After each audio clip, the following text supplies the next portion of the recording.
So சலஃப் மன்ஹஜ் எதை அடிப்படையாக கொண்டதுன்னா, அக்கீதா, மன்ஹஜ், குரானு, சுன்னா இத வழிகாட்டுதலுக்கு கீழே தான் என்ன இருக்கணும்? இந்த அரசியல் இது போன்ற விஷயங்கள்லாம் இருக்கணும். அதை ஒரு துணை விஷயமா தான் பார்த்தாங்க. அதை ஒரு மையமாக பார்க்கல.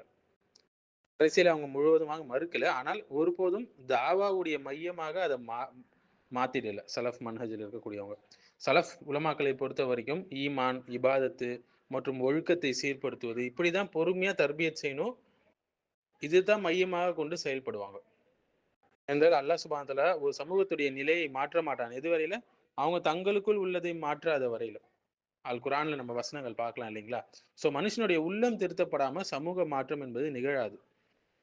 இன்றைய சூழல்ல அநியாயக்கார ஆட்சியாளர்கள் இருந்தாலும் கூட சலஃப் உலமாக்கள் தௌஹீதையும், சுன்னாவையும், பொறுமையும் போதிப்பதை முன்னிலைப்படுத்துறாங்க.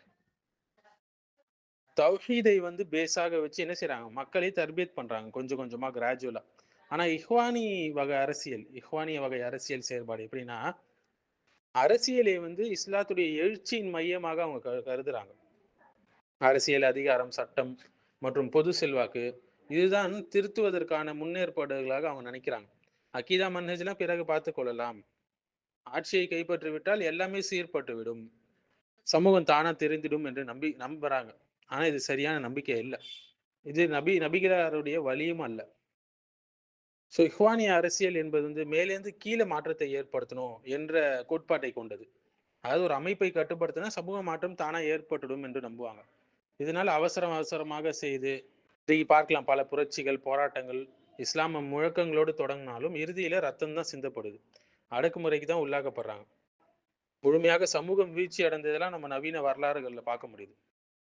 பொது மேடைகள்ல ஆட்சியாளர்களை அவமதிப்பது, மக்கள் மனதை தூண்டும் செயல்பாடுகளை செய்வது, இதெல்லாம் ஃபித்னாவுடைய கதவை திறக்கிறதுக்கான வழிகள் என்று அந்த உலமாக்கள் சொல்றாங்க. நம்முடைய சலஃப் உலமாக்கள் வெளிப்படையான குஃப்ரன் பவாகன் இல்லாத வரையில அநியாயக்கார ஆட்சியாளர்களிடம் பொறுமையோடு நம்ம நடக்க வேண்டும். அவர்களுக்கு பொறுமையாக தாவா செய்ய வேண்டும். தனிப்பட்ட முறையில அவங்களுக்கு அறிவுரை வழங்கணும் என்பதுதான் சலஃபுடைய நிலைப்பாடாக இருக்கு. எந்த அளவுக்கு என்றால் அரசியலில் ஈடுபது மார்க்க கடமை என்ற அளவுக்கு இவங்க சொல்லுவாங்க. அதை விட்டு விலகுவது துரோகம் என்றும் என்ன செய்வாங்க? சித்தரிப்பாங்க. இன்றைய காலத்துல குர்ஆன் வசனங்களை தேர்ந்தெடுத்து அரசியல் செய்தியோடு கலக்கும் இணைய வழி பிரச்சாரங்களாகட்டும், உணர்ச்சியூட்டக்கூடிய பிரச்சாரங்களாகட்டும், கிளர்ச்சி செய்வதாகட்டும், இதனால் ஏற்பட்ட பாதிப்புகள் நம்ம பார்க்கலாம். அரபு உலகம் எங்கும் அரசியல் வசதிக்காக, கூட்டணிக்காக அக்கீதாவே காம்ப்ரமைஸ் பண்றது, இந்த போன்ற போக்குகளை நம்ம பார்க்கலாம் இல்லைங்களா? இன்றைய காலத்துல செக்யூலர், லிபரல் மற்றும் வழி தவறிய குழுக்களோடு அரசியல் வெற்றிக்காக இணைகிறாங்க. இதையெல்லாம் நியாயப்படுத்துறாங்க. அப்படிதான் சேர்ந்தாகணும்ன்று. ஆரம்பத்துல சில பலன்கள் இதுல இருந்தாலும் காலப்போக்கில் இதுல இஸ்லாமிய அடையாளத்தை மங்க செய்கிறது. இஸ்லாமிய சொற்களை மற்றும் பேசக்கூடிய ஒரு செக்குலர் அமைப்பா தான் அது மாறுது, உருவாகுது. சுருக்கமாக சொல்லணும்னா சலஃப் மன்ஹஜுடைய அடிப்படை என்னன்னா, உள்ளங்களை திருத்துவது தான் அவங்க ஃபர்ஸ்ட் ஸ்டெப்பா எடுக்கிறாங்க தௌஹீதை கொண்டு.